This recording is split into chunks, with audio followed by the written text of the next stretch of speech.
Hello world, today we'll talk about Iraq. Iraqi Prime Minister Mustafa al-Kadhimi, who appointed by Iraqi political parties, not by the Iraqi people, and took office in May 2020, is too weak. Yes, he is too weak. Simply, he doesn't have the statecraft and leadership skills necessary to act against the challenges in Iraq. Also, he is the master of false promises, and he is the master of hollow promises. He easily joined the list of the worst Iraqi prime ministers. He is an untrustworthy person. He is a hollow prime minister, and he is unfit for this job. Well, can we prove all what have been said earlier? Sure, we can. How? First and foremost, we have a long list of assassinated activists in Iraq during his administration. Weeks after he formed his government, Hisham al-Hashimi was killed outside his home. Al-Kadhimi promised to find and prosecute the perpetrators. However, since the killing in July 2020, no one has been arrested or even named as a suspect. Tahsin Osama assassinated in August 2020. Riham Yaqub assassinated in August 2020. Yaqub's killing marks the third incident in 1 week. In September 2020, Shilan Dara and her family have been killed in the middle of Baghdad. Mustafa al-Jabiri assassinated in December 2020. Ahmed Hakim assassinated in December 2020. Salah al-Iraqi assassinated in December 2020. In March 2021, Ahmed Chasib, the father of a kidnapped activist, was shot dead. Ihab al-Wazni assassinated in May 2021. Few days later, protesters launched a hashtag, "Who Killed Me?" The list of assassinations in Iraq is too long and still open, and no one is able to act against this list, including the Prime Minister himself. Let's see, what did the Iraqi Prime Minister Mustafa al-Kadhimi say in August 2020? He said, "We are working at securing state entities and at fighting the individuals inside these entities who are not patriotic." Did he do anything? Nothing. False promises after false promises after false promises. He also said the groups that believe they are above the law will soon see serious moves from our security forces. Was there any single move? Nothing. False promises after false promises after false promises. He also said our government program is built on stressing the sovereignty of the state, which includes limiting the use of force to official security forces and prohibiting the use of weapons outside of the law. What happened? Nothing. Hollow promises after hollow promises after false promises. Also in August 2020, he said, "One of the key goals of my government's program is to investigate and reveal the facts regarding the killing of protesters." Again, what happened? Nothing.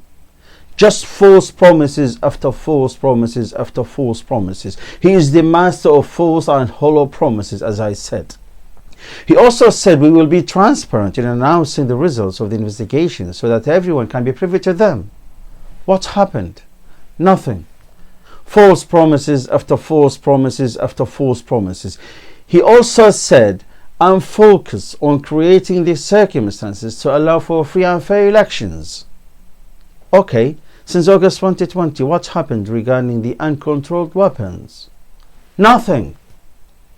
Exactly. False promises after false promises after false promises.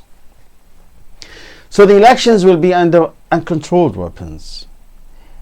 And the question remains, how can Iraqis and the United Nations trust such elections under these circumstances? A widespread campaign of assassinations, kidnappings and threats has rocked the country. Around 600 protesters and activists have been killed, and we don't know who killed them. More than 25,000 have been injured, whether on the streets during rallies or targeted on their doorsteps, and we don't know who stands behind that. When asked about how he plans to tackle the proliferation of arms, the Iraqi Prime Minister said, "From day one, I have been speaking about the crisis of the proliferation of arms outside of state control. This is a challenge to the entire state," as he said. Look at this. He said, I have been speaking. Come on, Prime Minister. Your duty in this case shouldn't be speaking. Your duty in this case should be acting, doing, not speaking. And if you see, as you said, it is a challenge to the entire state, the question remains, what are you waiting for? What are you waiting for?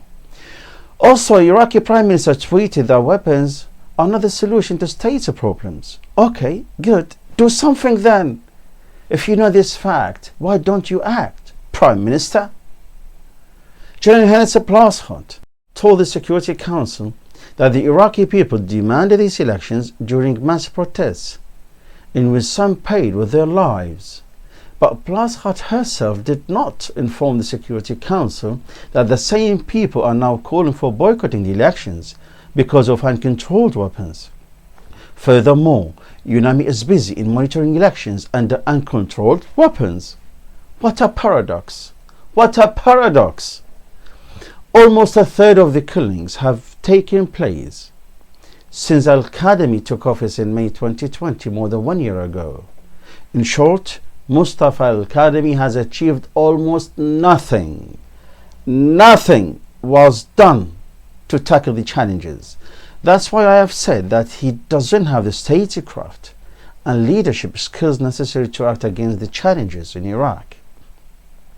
Simply, he is a hollow prime minister. He is unfit for this job. He is the master of false promises, and he is an untrustworthy person. But beside the responsibility and the failure of the Iraqi Prime Minister Mustafa Al-Qadami, the most important question remains: when will the dirty political game in Iraq end? And how? And if you want to know who planned and started this dirty game, please watch the next episode. Hello world, thank you for watching.